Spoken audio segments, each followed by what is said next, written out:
Hello, everybody, and welcome to episode number 295 of the Board Game Barrage podcast. This is it. It is here. It is upon us. The top 50 greatest board games of all time. It is the time. I am your host, the Orange Tank, and with me, as always, are my fellow co-hosts, the Red Tank, Kellen. Hello. And the Green Tank, Mark. Hello. You guys excited? Very, always. It's like at a certain point, how many times it's like, can we mark our years by these lists? Yeah. I don't know. There's not many things that I've done more in my life than count down the top 50 board games of all time. I'm being serious. No, I mean, there's something pleasant about looking back to my previous list, which I tend to be like, oh, that was the year I thought this. This is the year that this is what was happening in my life. Yeah, you had a love in your life at one point, and that led to some errant choices. And weirdly, like, Love Letter is on my list that year. Yeah. I don't know. Exactly. That's exactly it. No, there's something really kind of quite pleasant about marking the passage of time of these, which is why we love doing them. This episode, we are getting into the beginning of our top 50 list. This will be our number 50 to number 41 favorite games of all time. Should we just get right into it? Let's do it. But no, we got to do the etymology about why we did it or how we did it. Or that's a good when point. we Yeah. did it. Yeah, like some of the quick thinking about how we did our list. So yeah, that's a very good point. Why don't one of you kick us off? Mark, what has changed in the way that you think about your top 50 this year? To be honest, I don't remember exactly how I've been doing in the past. I know the first time I did it, I, like a fool, I rated every single, well, I guess not like a fool, but like a very thorough person. Like a virgin. That's right. I rated every single game I had ever played using Pub Meeple. I used Pub Meeple again this time, but that took me something like, 1,000 comparisons I did over the course of 2 weeks. I've since been more rational about it. So this time I took the games from last year's top 50. I took all the new games I played this year. And then I also just sort of looked at the other games I played this year, because if I haven't played a game, the chances of it jumping onto my list are pretty much zero. So basically this consisted of a ranking of my top 50 last year, plus new games this year, plus a relook at games that I hadn't had on the list before, but I played this year. So those are the three pieces to it. And so I worked on this over the last couple of days. Then I got up, as I was telling Kellen before we started recording, I got up at 4:30 this morning to watch Liverpool game. Then I spent the next hour and a half working on the list. That got me to 8 o'clock. I slept for about 45 minutes, and now we are here. So that's where I'm going. Perfect. Yep. I love it. Power nap. That is actually not that dissimilar from my story in a lot of beats, actually. So yeah, Pub Meeple is the start. I took my previous top 100. Everything below 50 is very loose, but I take that from last year. I add every game I played this year in the same way, and put that into Pub Meeple. And then I largely just throw that away because I always end up looking at the Pub Meeple results and being like, this isn't right. But I use that as kind of a basis just to sort of cut stuff off of the bottom and stuff like that. And then it's a lot of fudging around. But the one of the main things I was trying to be very active about doing this year is really just kind of having fun with it and not being too beholden to previous year's lists and just being like, if I don't feel like this game should be in the top 10 anymore, it's moving way down or completely off in some cases. You will see a lot of games just disappear from my list compared to previous years, even if they were in the middle of the pack. And that's just because either I've not played those games in years, so why are they still on there? Or I just don't feel as strongly about them anymore. This is a ever-evolving reflection of the games I want to be playing in 2023. And a reflection of the ever-evolving Neilan. Exactly. Me as a person, I'm changing and growing. That's right. So I have a game room. It's a very small LA game room with walled calyxes, 5x5s on both walls. It's a lot. And so I cleared out the room. I closed my eyes. I went in the middle, sat on the floor. I looked up in the darkness. I had Christina turn on the lights for me and then get the hell out. Get out of the room, Christina, while I do this. I beheld games all up on both sides. And lo, I beheld my collection. And then I got out a Google spreadsheet and I started ranking games. No, but that is basically what happened. And I did not look at any of the previous year's list when making this list. I love it. Which is the first time I have done that since we started the podcast. I do believe that will mean there will be just complete things that are missing. For me, this list represents sort of a functional collection of 50 games that if the house were to be burning down, I would attempt to extricate? Extricate. Yeah. Okay. The thing is, though, it's like some of these are very large games. So, like, when it's not really a house burning scenario, because I'm going to get a lot of Japanese trick takers, in that. So it's like a weird blend of a house burning down functional collection. But it's also like, if I only have 50 games, I don't need 10 of them to be area control dudes on a map games, even though that might be my favorite genre. So it's a tough go. But we need to just start talking games and share the experiences, perhaps religious, that we had while we made these lists. Perfect. I love it. Let's get right into the religious experience that is the top 50. We are going to kick this off in the traditional order. Kellen, what's the traditional order? Neilan, go yourself. That is actually not the traditional order. I lied. It's what going is to be K, N, M. That is the order. That is the order. Let me write and this lo, down. the order was K and M. Uh-huh. Oh. And onto him, he said, Beget me a list. yes. I am going to start us off with the 50th best board game of all time. I wanted to avoid this because the board game hipsters, they look out from the corners of the internet and they look up and say, Santiago. And I, too, look up from my corner of the internet and say, Santiago. The 50th best board game of all time. This is a older Euro game that is completely vicious. It's an auction game of fighting over resources, fighting over tile spaces, and then desperately trying to get them watered before they go defunct. It is a very procedural game, very clear steps in order. I think it's particularly vicious and fun. It is sort of hated on for being a 5-player only game, best at 5. I think it's amazing at 4. I had some great plays this year. It is a small rule set that provides tons of interaction, and it is not a try-hard Neilan strategic strategy game for 10 turns ahead. Games. We hate those games here. It is right here, right now. Do you want to water your crops, Neilan? No, get Santiago, the 50th best board game of all time. I want to play more of this. I'm glad you introduced it to me. It's cool. My 50th favorite game of all time, and I kind of like to use this slot as for a little bit of a wild card. This is Jaipur. This is a very recent introduction to me, and I loved it. So I think I first played this in the tail end of 2022. I forget exactly. And it made a strong impression on me this year, especially, where I ended up playing a lot of it. This is now probably going to be my go-to small box 2-player card game, in a filler sense, I should say, because it is just a lovely delight that is so easy to explain. I can see this playing with family. I can see me playing this with any avid board gamer. It's definitely, I feel like I'm very late to the party on this, so I feel like I'm not necessarily going to be selling a lot of people on Jaipur, but I loved it. I've loved all my plays of it. Quick trading. Get your cards out, get the resources you need, sell those sets, trying to get the timing just right. Oh my gosh, nailing that timing at the end of the round is so satisfying in Jaipur. My 50th favorite board game of all time. It's funny, if this list had come out 6 months ago, Jaipur, spoiler, would probably have made my list. I just went from not really playing any Jaipur before the year began to playing a ton of it, and I sort of burnt out on it a little bit. But it is definitely risen in my estimation for sure. If this list had come out 10 years ago, when I'd only played 6 board games, Jaipur would definitely be on the list. No, I like this game. It's pleasant. But it's funny you say that, because that's a little bit how I feel including on my list in 2023. It's just like, oh man, I just discovered this great gem, Jaipur, guys. Wait till you hear about this. But yeah, that is that.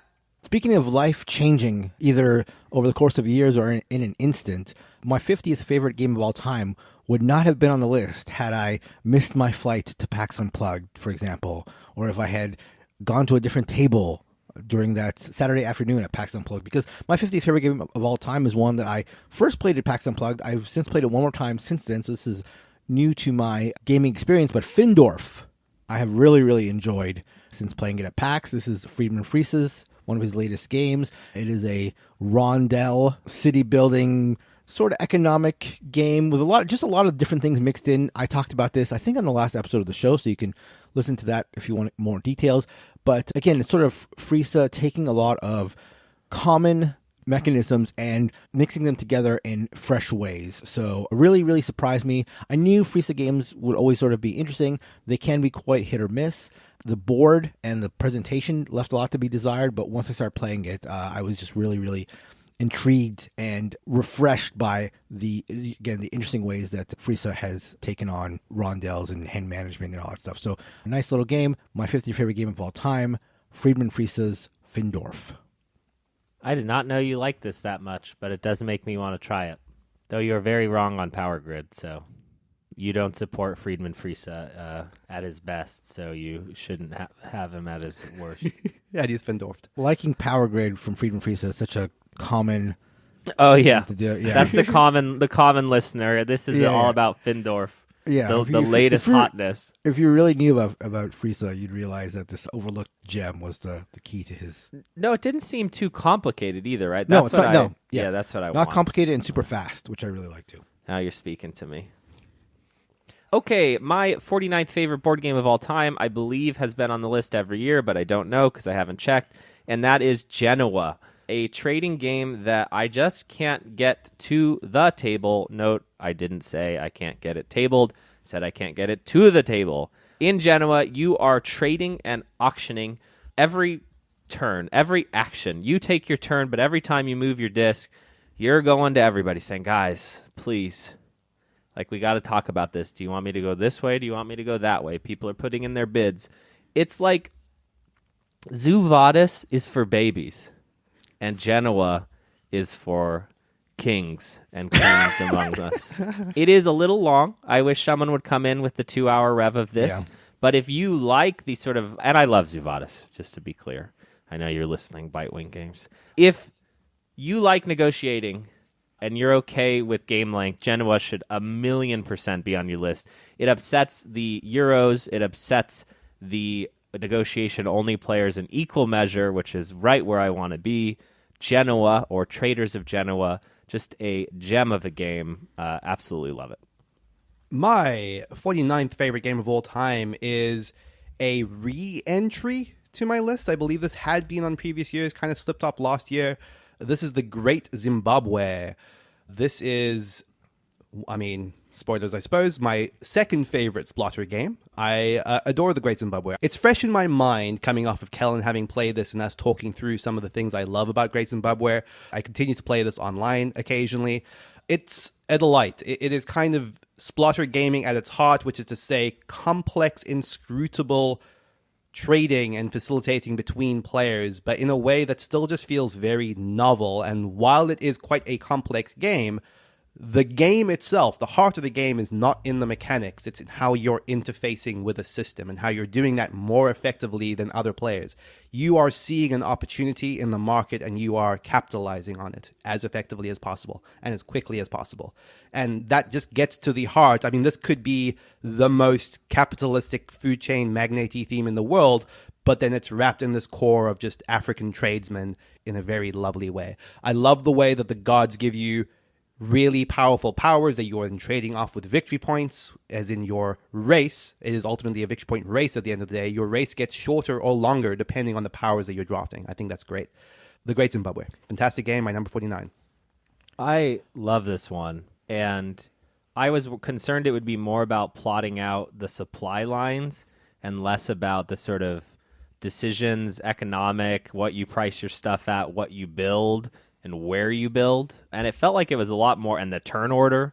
It was very, very competitive, and there obviously was, can you plot out a supply line? But it felt a little less the main focal thrust of the game for me in a way that was just beautiful. My 49th favorite game of all time is also new to the list. I spoke earlier about Jaipur being a game that I had burnt out on. This game is a game that I've played now over the course of the year an obscene number of times. I will say it is well over the triple digits number of times in 1 year. I am sort of split when it comes to games in the Race for the Galaxy universe, but this is one that I hadn't played until this year, but I obviously love, and that is Jump Drive. And for those who have played Jump Drive, you'll know why I was able to play it hundreds of times this year. It's because the game distills the Race for the Galaxy system into a game that literally, especially since I played it basically all digital implementations on BGA, can be played in under 10 minutes very, very easily. And it feels like a faithful representation of the Race for the Galaxy system, just maxed out. A lot of times when you have a game that is, a slimmed down version of another game, you feel like you're losing a lot. With Jump Drive, it just feels like a different high octane take. So very pleasantly surprised by Jump Drive, my 49th favorite game of all time, by Thomas Lehman. Is it a spoiler if I ask you if Big Daddy is on the list too? You got Little Baby and Big Daddy? That is a spoiler. Okay. There's bets in Vegas on this, so I don't want to influence the market too much one way or the other. Gotcha. Now that I live in Vegas, they'll get me. My 48th favorite board game of all time is a small box card game. Small box card games are best. Who needs boards? This is a game of strategy, a game that infuriates both Neilan and Mark due to their lackluster win rates, a game that only a king amongst kings could navigate amongst.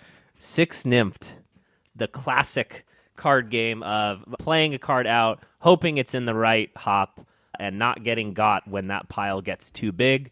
The marketing director at Amigo would say that this name of this game is Take 5 because that's more marketable for the masses, but never let them win. The game is Six Nimmt, an absolutely beautiful party card game, which is something that I admire a lot. It's like, let's play a game, but it doesn't have to be all about drawing pictures. Let's play a card game, but let's enjoy each other's company. Six Nimmt. Neilan's never beaten me at it. He's looking at me right now, waiting for me to stop talking, so I'm just going to keep talking so that he can't get a word in edgewise. One of the best small box card games there is. I only have one word for you, Kellen. Kabanga. No! Can I just say I really appreciate how royal your list has been so far? Yours is truly a list for kings. Yeah, I came up with one thing, and I'm sticking with it. Yeah, no, go for it. You got to bleed that dry. My number 48 favorite game of all time is Fun Facts. This is a delight in the easygoing party game, get to know your friends realm. This has been the game that I will now break out with most people if I am at least have some passing familiarity with them, but there is this sense of like, hey, what is a simple game? We can literally teach it while we're playing it. You just play the first round and then you have learned fun facts. It's a game about asking your players questions, getting them to give a answer that is usually in the form of a number, and then trying to figure out where that number fits amongst your friends.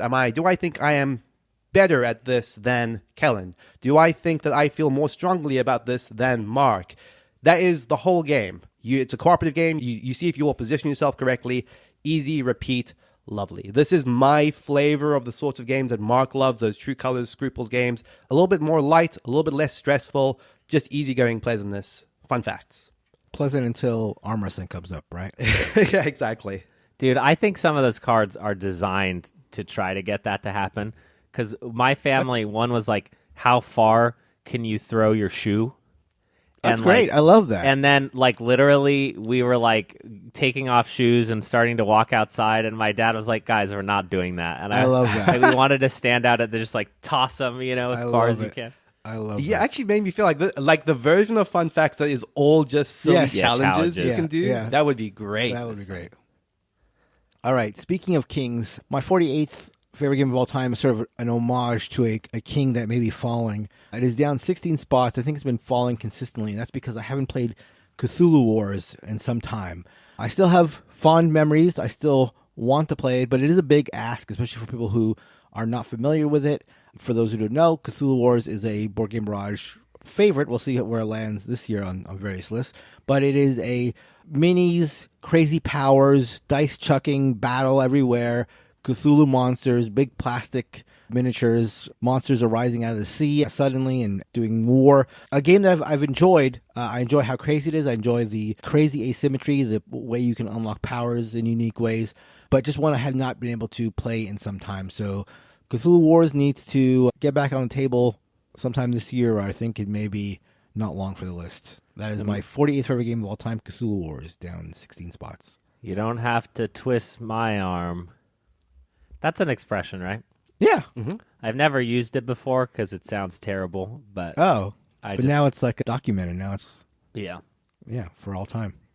My 47th. What a moment in history we just heard. Well, momentous. No, sometimes I just will say a word wrong or a phrase, and then everyone will look at me, and like no Right. one said anything when I said twist, and I'm like, oh, did I misinterpret this? Right. Is it a sex thing? That's always your concern. Yeah, it is. Yeah.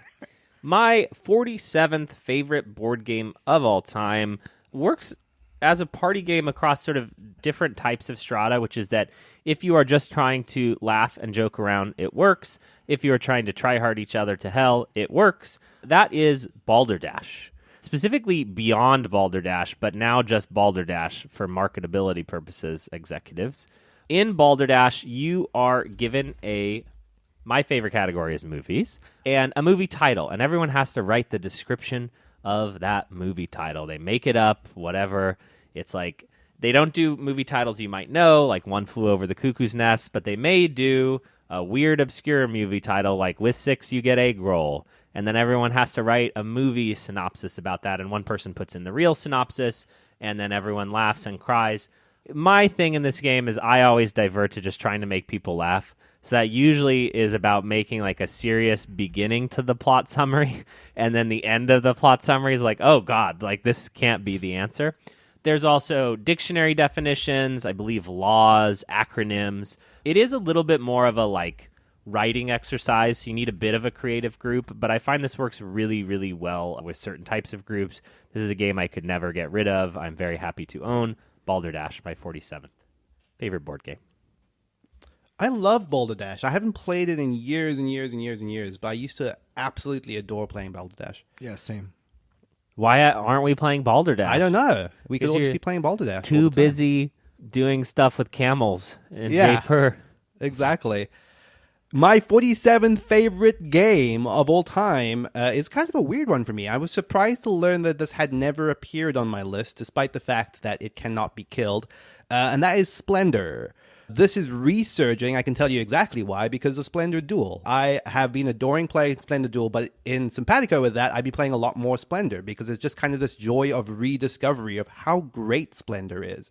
I've had frequent bouts of just breaking this out with people that have not played a lot of board games, and just it is so perfect in that realm of, okay, I know you say you've played board games before, but like, have you played something that has chips that feel as great and heavy in this, that plays as quickly as this, that plays in 20 minutes, that is easy to explain? It just runs the gamut of just being a delight to show to people. And then on top of that, you now have Splendor Duel. So I apologize, this is a little bit of a double entry, but Splendor Duel would be my preferred way to now play Splendor if I was playing it exclusively with two players.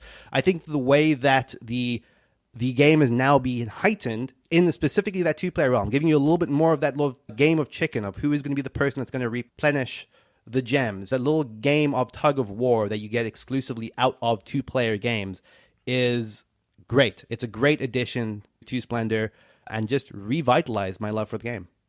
Two questions, Neilan. One, you mentioned that you were surprised when you found out this wasn't on your previous lists. Can you recreate that moment for listeners when you realized?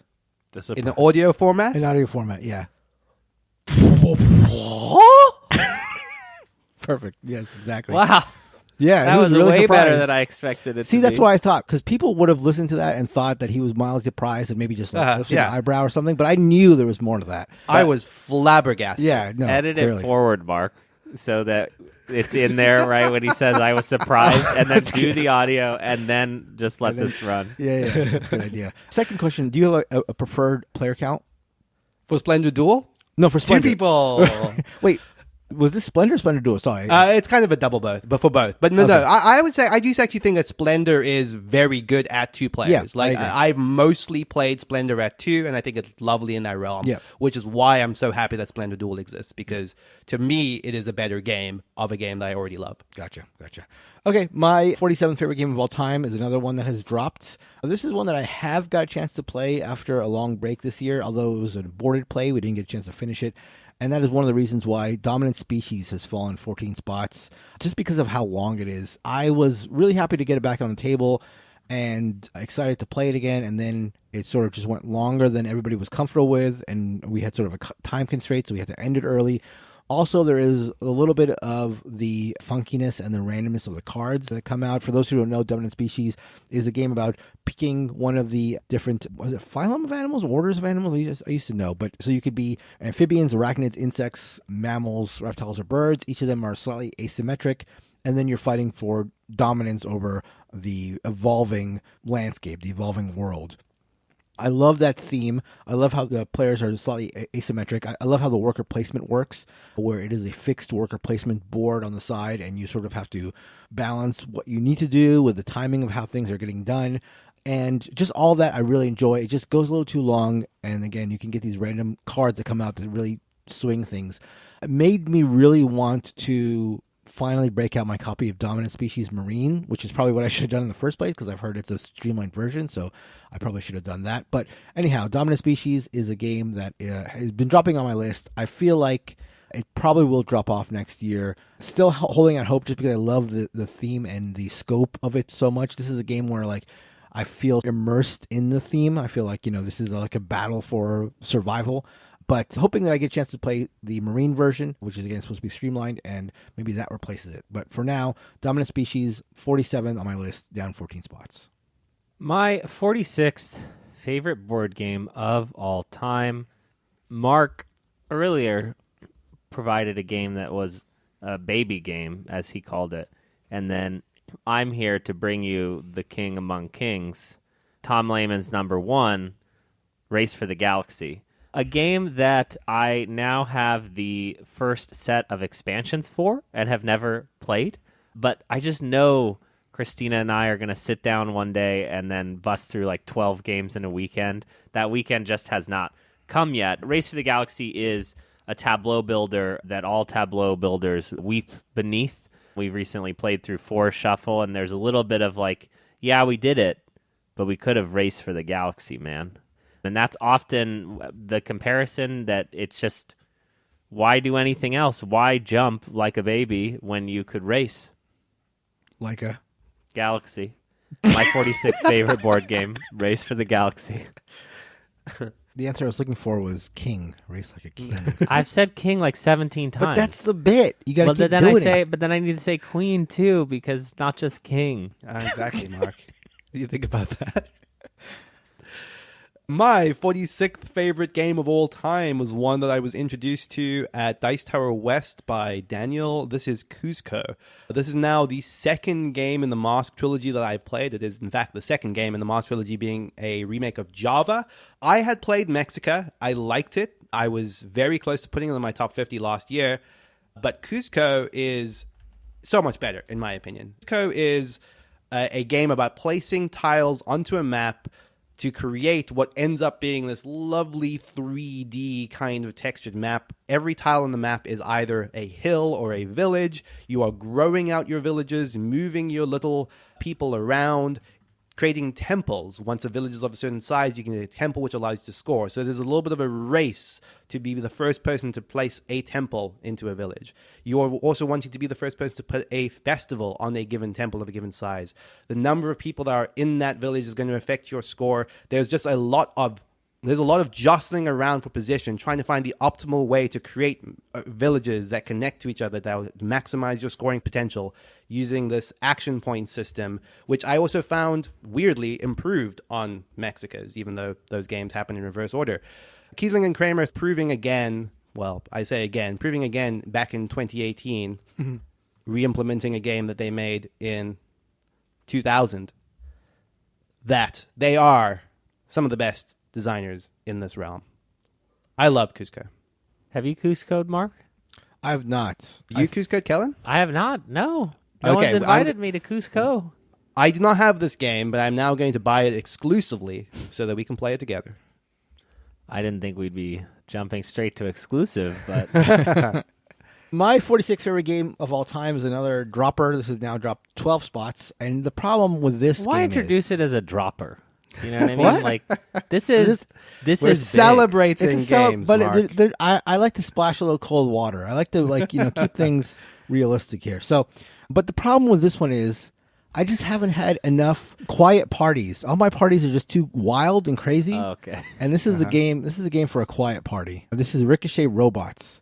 So this is a game that I have brought to gatherings, thinking I was only going to play it with some gamers, and then we set it up, and we suddenly get a crowd around the table trying to figure out the shortest route for the robots. So for those who don't know, Ricochet Robots is equal parts puzzle and game, I would say. I don't think it's overly puzzle. I think there's puzzle and game. And so what you're doing is you're setting up a number of robots, 4 robots. You're setting up sort of destinations for them on the board. And in your mind, you need to figure out what the shortest path is to get your robot to its destination. And the rules are the robots can only go orthogonally until they hit a wall or another robot. And just using that rule, you have to figure out the shortest path to get your robot to the destination. And everybody sort of just stares at it until somebody calls out a number, and then they have to sort of prove it. And if they're wrong, then somebody else can jump in. And that's basically how Ricochet Robots works. But it's that considering your quickest way, knowing you have like a time pressure, but it's not an hourglass or a timer that's the pressure. It's the other players, and you're trying to outsmart them. And yeah, you found a way in 26 moves, but if you announce 26, is somebody going to be able to do it faster and beat you to it? And so it's just that self-imposed pressure is what I like about it, with a very, very, very, very simple rule set. So a game I've always enjoyed whenever I've broken it out, but the parties are just too wild at the moment for Ricochet Robots to rise. So for right now, it's the 46th favorite game of all time, Ricochet Robots. Are you 7 to 12 years old? If so, Mark has a game for you. Sure. I'm here for all ages. I am in full support of Ricochet Robots, Mark. Boom. 2 against 1. You're not voting. You can't. You're the one who threw down the gauntlet.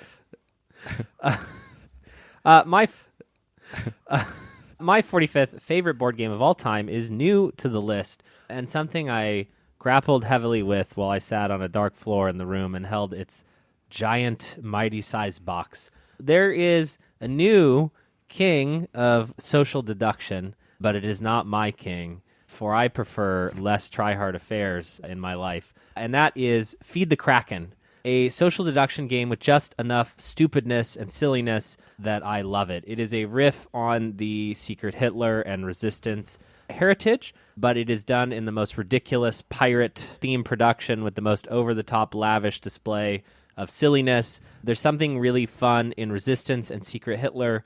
When you succeed or fail a mission, there's often a narrative gap where people are like, what do you mean succeed or fail? You're just like, no, just put your yes votes here, like success or fail. There's a little bit of like, what do you mean? What are we doing? And Feed the Kraken solves this problem brilliantly by there's a boat and it's headed towards that side, it's headed towards the Kraken, or it's headed towards that side. And every time the boat moves, you're either happy or dismayed, but can't sort of reveal that fact. There are 3 teams that you could be on: the pirates, the sailors, the cultists. I have never not had an amazing time with this one. It is not the grand king of kings, the Resistance, but it is a very silly, fun time, and one that always works, or has always worked for me. Feed the Kraken, my 45th favorite board game of all time. It also does the wonderful thing that a lot of social deduction doesn't do, of just being showy, which isn't nothing. You know, you look at it on the table and people are gathering around and want to know what that game is. Absolutely.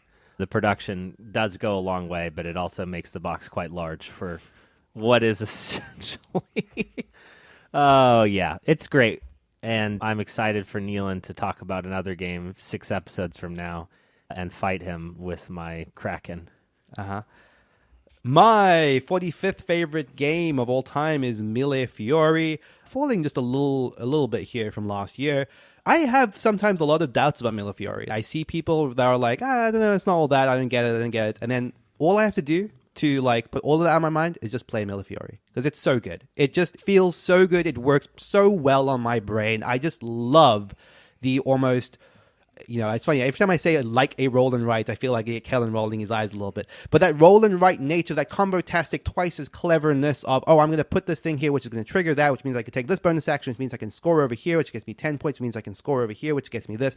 It just is, it does that so well. And when you get those combos chaining in a way that also, not like a roll and write, feels very tactile. Oh, I'll put this over here, which means I can place this over here, which means I can place this over here. Putting these little sort of gemmy, jewelry diamonds out onto your board in order to just score these crazy numbers of points. When all of that comes together is when it's at its absolute best. And at the heart of it is just a lovely little action drafting game. The expansion, I think, is quite good. I definitely don't think it's necessary. Still have a lot of love for Mille Fiori. Is that the first representation of the Doctor on our lists? That may well be. Yes, I believe so. Almost certainly not the last, but yes, Dr. Reiner Knizia. The only true and living Doctor. All right. My 45th favorite game of all time is a double crossover. Yes. The first instance of a crossover, and it is the mathematically correct term, double crossover. Here I'm crossing over with the Orange Tank Neilan. Oh, boo. My 45th favorite game of all time is Splendor. Splendor. Love it. I was asking Neilan what his favorite player count is because I've had a resurgence in my love of two older abstract games, both Splendor and Azul. But whereas Azul, like, I don't really like it at 4 and really like it at 2 and 3, Splendor, I think, works at all player counts. I enjoyed it at all player counts. And this is a game that, it was on my list last year. It was 12 spots higher, but was a game that I played from when it first came out. Didn't really appreciate it as much as I should have or I do now. And it just, again, goes to show, like, these classics are classics for a reason. Now we'll never turn down a game of Splendor. Really enjoy it. At 2, it can be super cutthroat. At 3, it's a little looser, but still tough. And at 4, it doesn't get too chaotic like I think sort of Azul can do. So my 45th favorite game of all time is Splendor. I forget, Mark, have you played Splendor Duel, just out of curiosity? I have. Okay. And I enjoyed it. It does feel like a whole different game. So I don't even think of them together, even though obviously they're very, very connected. But yeah, I enjoyed it. I did enjoy it for sure. It's like every year we play a new game as a group that we're like, oh, they're trying to kill Splendor. They're trying to riff off Splendor. And every year it's like, yeah, that was fun. We played one this year. Was it Spellbook? Something like that. Yeah. And it's like, oh, yeah. But it's not Splendor. Right. Cannot be beat. Yep. Oh, it's me now. Look at this order, Neilan. K and M, designed for maximum confusion. Confusion, yeah. Not I do alphabetical. apologize. It's not an elegant order, I concede. But yeah. The important thing to remember is if you haven't spoken in two people's time, then it's your turn to speak again. But I speak on everyone's time. Oh, no. What have I said out loud? All right. My 44th favorite board game of all time. I love putting this on the list because people, instead of saying, oh, you really like that game, they say, it's your 44th favorite game and not your number one, bro. Not your number one. This is a lifestyle game. Are you in the Root lifestyle? And I say, no, I have all the Root things, but I am not in the Root lifestyle. Okay? Root is an amazing dudes on a map, area control, territory building, war game adjacent, coin adjacent, though I haven't played a coin, but I know that it's adjacent to the coin. I know about Cuba Libre, okay? But I prefer Root. In Root, there are just so many lovingly created factions. There are so many different game states that can be created. There is so much smart design work built into how these factions interact with each other that each time you play, it's going to feel different. It's going to feel weird. There is a separate deck of cards that I prefer to the base set that make it a little weirder, a little wilder, a little wackier. The Exile and Partisan deck is a must-have for me, and a must-ban is the Vagabond. Never play with the Vagabond, okay? Let me tell you, just never do it. As long as you don't play with the Vagabond. Root, one of my favorite games of all time. 44th, that's really high. You know, there's no downer here. I love this game. I own all of it except for anything solo because why would I do that? And I will continue to own future Root products except for the plushies. You can't get me. For my 44th favorite game, I think this is a new entry, and I think that this is one of the ones that kind of exemplifies the ways I'm thinking about my list this year, which is to say that I'm about ready to have Kellen and Mark both roll their eyes at me. Challengers. Challengers is a experience game. It is not a game you can take seriously through any stretch of the imagination. It is a game that once you have drafted and built your deck in any given round, the game plays itself, and you just hope that the cards that you want come up in the right order in order for you to allow you to beat your opponent. Some people might argue that there is not much of a game there, but as an experience, as a thing that I want to be doing, I love this. I think the way that it sort of gets up to eight people, without really any additional downtime, whooping and hollering at like their stupid little game that they're playing at the other player at the table. And then when you see those rematches come up again, because Challenges is a deck building game that plays in a tournament structure. So if I beat Kellen in round 1, I might be playing Kellen again in round 6. And then there's a sense of like, okay, Kellen, how's your deck changed since that in round 1? And you get that rematch going, and that's fun. You kind of can sort of start to draft and build your deck based on your failures in a previous round. It is incredibly silly. I can't get this out of the way. I can't stress this enough, but it's an absolute joy. And I will never not love introducing this to people that feel like they've seen it all in the world of board games. I like this one. You liar. No, I like it.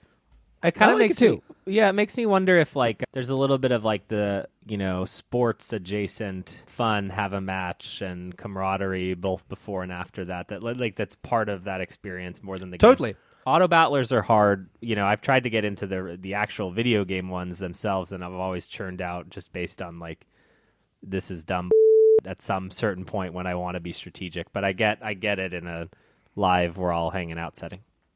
Yeah, there's also something very specific that this captures, which was like the magic of being in like Magic the Gathering draft tournaments for me. It's the same thing Millennium Blades tries to capture, but condensed into a much simpler, sillier game. It's great. I was at my local game shop night and day and saw the Challengers Beach Cup available. Do you know anything about that? Is that Challengers like just 2. Is it just a whole like brand new like 8 decks of or 8 sets of things, or? That is exactly it. Like it's a standalone box that you can entirely mix with the box from the first game. That's with cool. the cards from the first game. All right. My 44th favorite game of all time is new to the list. This was originally released, I guess, as Prussian Rails, but I know it and have played it as German Railways. So this is a cube rail game. Think games like Chicago Express and Irish Gauge, stuff like that. But what makes German Railways interesting to me, and it is most, I think, like Chicago Express, which was sort of like the original Cube Rails games, but German Railways has a huge twist where each of the different trains, each of the different corporations have a game-breaking power, which I just thought was pretty wild and really made for a fun experience. So it's like Cube Rails with pretty significant asymmetry, which I appreciated. What I didn't appreciate is the board, which includes all the different companies where you sort of like keep their stock, but unfortunately they don't write down what the powers are for each company. So I guess people have been left to just like attach sticky notes next to each company to remind everybody what their powers are, which is pretty annoying. But the game itself is great. If you like Cube Rails, if you like games like Chicago Express or Iron Gauge but want something a little wackier, then I would definitely recommend German Railways or Prussian Rails, my 44th favorite game of all time and new to my list. My 43rd, the silence was because you did a train game, Mark. My 43rd favorite board game of all time might be the oldest game on my list. I don't want to fact check myself, so I will fact check myself. Sid Saxon, the master, the man, the myth, the legend, the king. Some would say the king amongst kings of all game designers. Others would not say that and would say sacrilege. Made a game called Acquire, and I love it. We've kind of, funnily enough, riffed around Acquire, played all the games but Acquire this year, including Shark and Big Boss, both games that are Acquire adjacent and Dawn of Ulos. But Acquire is still the one that sits at the heart of my hearts. This is in some ways, a train game, Mark, listening, without the trains. It's all the fun of the stocks and the collusion and the bribery and the upsets with none of the tile laying and boring maps, ugly colors. Like, who cares about trains? Okay? That's true. I get right to the money. All those people are dead now. The people who care about trains? Yeah. I don't know. Trains are like a weird adult man hobby, and woman, maybe, but they're like, oh, they just know all the different types of trains and the engines and where they've gone and the types of steel and the models. I'm like, what are you doing?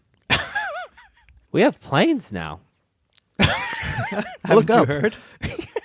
Do you know what I mean?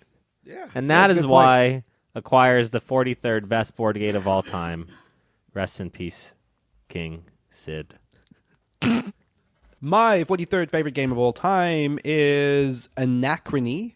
This is a Mind Clash game, and this sort of exemplifies what I love about Mind Clash games. This is incredible production, a very inventive theme, and married with a quite tense worker placement game with twist. There's this element of needing to manage your own board in terms of getting the sorts of workers you need, being able to keep them watered so that they're able to activate, and then utilizing them very effectively in what is a very competitive worker placement board.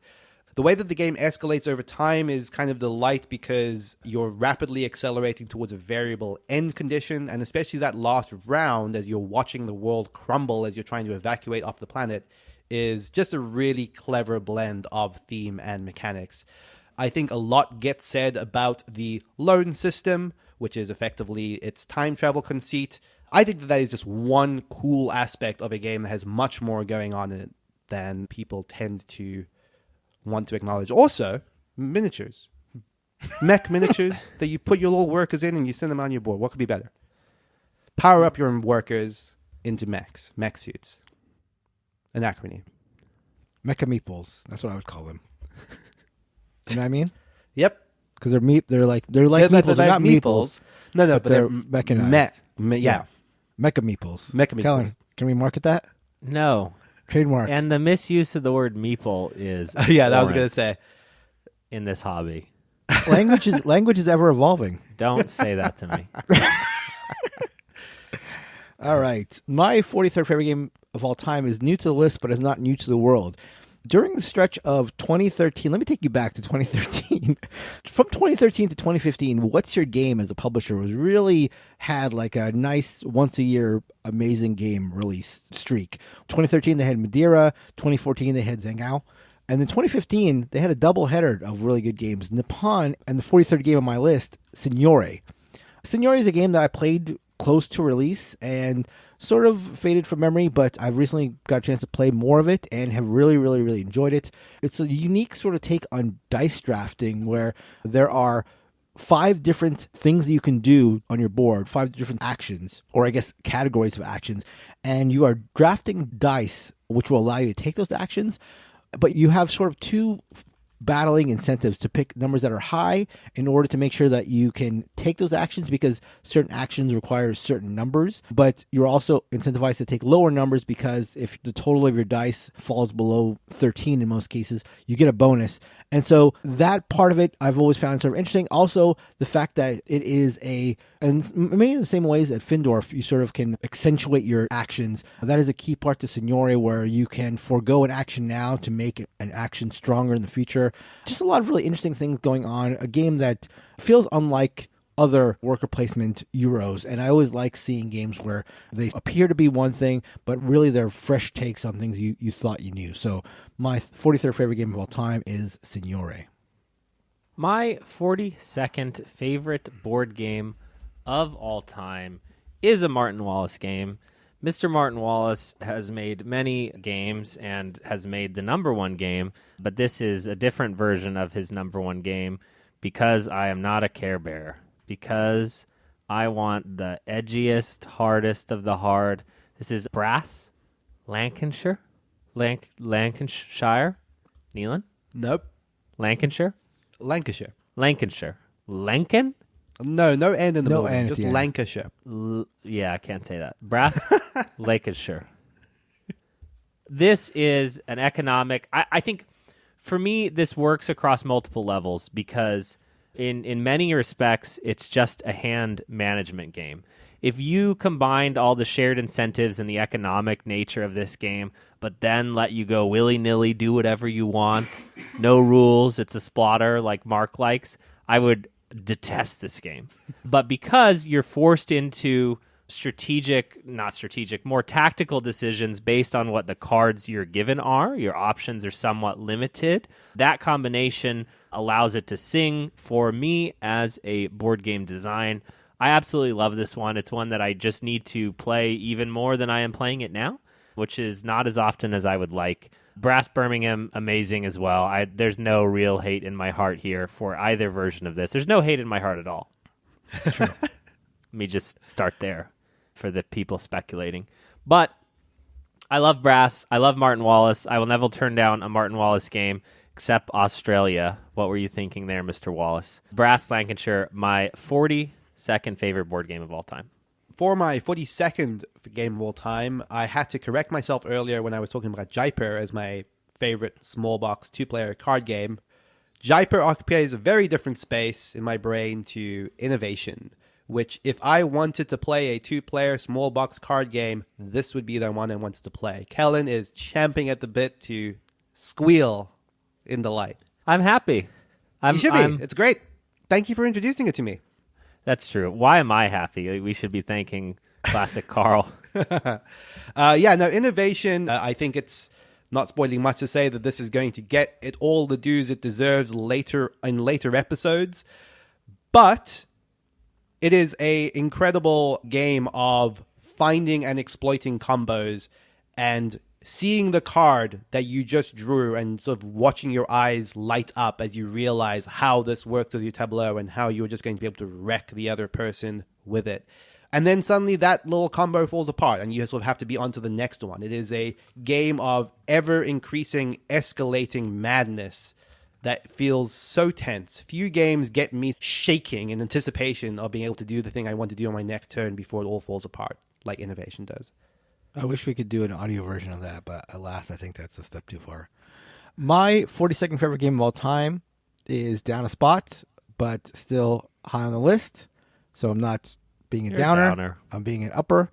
And it is Smartphone Inc. Smartphone Inc., whenever I think of it, just feels to me like a triumph of graphic design, which is a weird thing to think about Smartphone Inc. because there's a lot of good things in it. But one thing I really appreciate about it is how clear the design makes the steps of the turns. It's just a random thing that I've always appreciated in Smartphone Inc. The turn structure, or the round structure, I guess, is sort of on the top of the board, and it's very clear what's happening next in a game that does look complicated on its face. It's a game of building and selling cell phones. You are upgrading your phones to sell to the market. There is a sort of spatial phase to it, which is, again, just sort of a weird aspect to it where you're determining what actions you're going to do during the course of the game, and you're actually like sort of manipulating these two boards and stacking them on each other. That I know some people find frustrating, but I just find like a unique spin in a game that's otherwise pretty economic. And yeah, just a game that feels fresh whenever I play it, even though it's been out now a couple of years. And for all the sort of novelty in it, it is at its core like can be just a very brutal, undercutting economic game that I've always enjoyed. I recently traded for the 1.1 upgrade expansion, so I'm very excited to try that out. But Smartphone Inc. is a game that I very much enjoy and my 42nd favorite game of all time. My 41st favorite board game of all time is one of the top Oink games ever made. Oink is a small Japanese card game publisher. Actually, they don't even need an introduction anymore. They're the big time of small box card games. This is Startups. Startups is a wonderful investment game that kind of hides the complexity of it in the simple hand sort of management and set collection, where you start collecting a company. Once you have the majority in that company, you can't acquire those cards anymore. So someone else tries to one-up you and beat you to that company, but then you're secretly holding the investment in Bow Wow Games in your hand, and you know that every card that Neilan puts down in Bow Wow Games, he's going to have to pay you for, because the more you're invested in something, the more you have to pay. You have just a beautiful production, potentially my favorite art production whole box thing in all of board gaming. A very cool color palette. Startups is a game I could not get rid of, and in fact, if the whole collection burned down, it probably would be one of 5 that it's like an artifact for me. Just a lovely Neilan, lovely game, and one that is surprisingly complex. You can learn a lot and get better and watch people bluff, and I really, really, really, really love Startups. My 41st favorite game of all time is Ark Nova. Slipping a couple of spots, but I really, really, really like Ark Nova. The game is about building out your zoo, getting enclosures, getting all these amazing animals to sort of showcase in order to both build your appeal in one direction and also support conservation projects to move your track in the other direction. So it has a sort of two-pronged, like Rajas of the Ganges race condition that you're working towards, where if you're going to be going hard into conservation, you might be able to beat the people that are going hard into appeal and vice versa. It has this incredible card system that was sort of first introduced in Civilization New Dawn, where your actions are getting more and more powerful. Then you use that card and it moves all the way to the left. So timing your card's actions optimally in order to get to maximize their potential while also minimizing the number of turns you take in order to get your points over the line is everything in Ark Nova. There are really just fun combinations of cards to find in every game of this. I have not picked up the expansion just yet, but I am looking forward to playing it. Ark Nova, my 41st favorite game of all time. Correct me if I'm wrong, but when Dune Imperium and Lost Ruins of Arnak were released, they were released around the same time, right? And there was a lot of comparisons between the two. Yeah. And while I initially really did not like Lost Ruins of Arnak, I've since warmed a little bit on that on subsequent plays. I still am not a big fan of it, but the game I am a big fan of is Dune Imperium, my 41st favorite game of all time and new to my list. I have now played it with the original base game and now with all the expansions. I really enjoy the game with the expansions or the base game. I think it's a really interesting combination of deck building and area control done in a really good way. I think it integrates the IP well. I've just enjoyed every play of it that I've had, even though I went in sort of skeptical about it. And I think in the vanilla game, the deck building where you're buying cards from a row can get a little stale, that the cards can sort of sit there. They've since fixed that with, I can't remember which expansion, but the expansions have done nothing but improve the game to me. But there's a lot of games where you're just combining X mechanism plus Y mechanism, and it just sort of feels cobbled together. With Dune Imperium, it feels very well integrated. I love the fact that there is, even though it is a very unified battle system, that there is a battle at the end of every round for some number of goods, and it can feel legitimately somewhat punishing, not crippling, but if you lose those battles, and there's intrigue that you want in a Dune game, and there's asymmetry that you want in a Dune game. So just think it's a very well put together game. So my 41st favorite game of all time is Dune Imperium. What about Dune Imperium Uprising, Mark, where they took all the stuff from the expansions and re-released it 1 year after the original? I'm so confused by all the Dune offshoots now. There's so many that I can't keep track of them, but all I know is give me Dune Imperium with the expansions whose name I also don't know, but yeah, Ix, and there's some other one, but yeah, I don't know. I will say this about Uprising is it's given me what feels like the right excuse to come back to Dune Imperium, because I don't think any game occupies as much space in my brain as a game I really wanted to play more of in 2022, and in fact did not return to in 2022 at all, despite really wanting to play it than Dune Imperium. Interesting. I loved my initial plays of this. I think this could easily be on my top 50 in future years if I actually get it played, which I'm hoping to do now that there's a new version for it. Yeah, I'd love to try it, so just go ahead and pick that up and we'll give it a go. That is going to do it. Those are our first 10 games on our top 50 list. We're going to be back next week for the next 10, and we're going to be doing one of these weekly until we've gotten through all 50 of our top 50 games of all time. So you have that to look forward to over your holiday break, everybody. Thank you for listening. You can tell us what you think about our choices, about the mistakes we've made, about the games that should be on here, about the games that have left our lists in our Discord. Please, we would love nothing more than for you to tell us how wrong we are for having these games in our lists. Just be brutal. Just hammer us. Yeah. At BoardGameBarrage.com/Discord. Otherwise, you can find us on all of our social media. We're on Twitter. We're on Facebook. Or you can email us at BoardGameBarrage@gmail.com. Thank you, as always, to Heart Society for our intro and outro music. What's on your mind, kid? Goodbye, everybody. See you next week.